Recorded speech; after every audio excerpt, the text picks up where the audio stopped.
بچه‌ها این غذاها رو تو برنامه جوکر ندیدین؟ ولی یه داستانی داره. یعنی من کیف میکنم اینو میبینم که 3 سال پیش یه ویدیو واسه رستوران مولوکانه گذاشتم.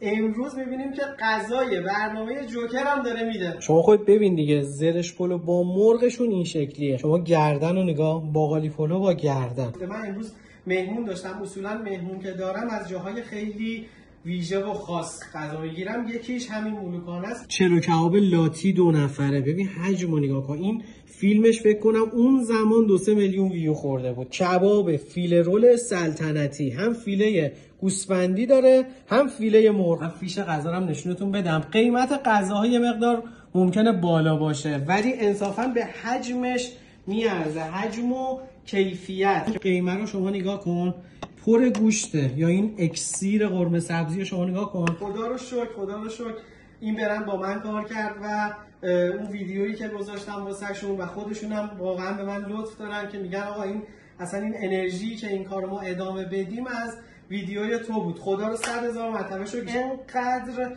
با کیفیت و خاص و خوب کار میکنه. میتونین از سایتشون سفارش بدین، ارسال رایگانه. اولین باره که از مرغ سبز واقعی توی غذاشون استفاده میکنن، مثل این زرش پلو با مرغ 2 نفرشون، مثل این جوجه با استخونشون که قشنگ مرغ این شکلی پختن. این داستان مرغ سبزم از برند چیک چیکه. حالا تو پیج خودشون میتونین کامل ببینین، استوری هم میکنم لینکشو. تو سایت خود چیک چیک هم میتونین برین ببینین که مشخصات رستوران مولوکانه به عنوان اولین مجموعه و تنها مجموعه‌ای که از مرغ سبز داره توی غذاهاش استفاده میکنه و خدا رو هم شکر میکنم که امروز این مجموعه داره توی برنامه جوکر هم همین غذاها رو ارائه میکنه و اونجا هم دیده میشه. واسه خیلی از مهمونی‌ها مناسب این ظروف بسیار زیبایی که میبینین، ظروف سفالی خوشگل. از سایتشون سفارش بدین، رایگان ارسال میکنن. گرم شما گرم، مولوکانه عزیز.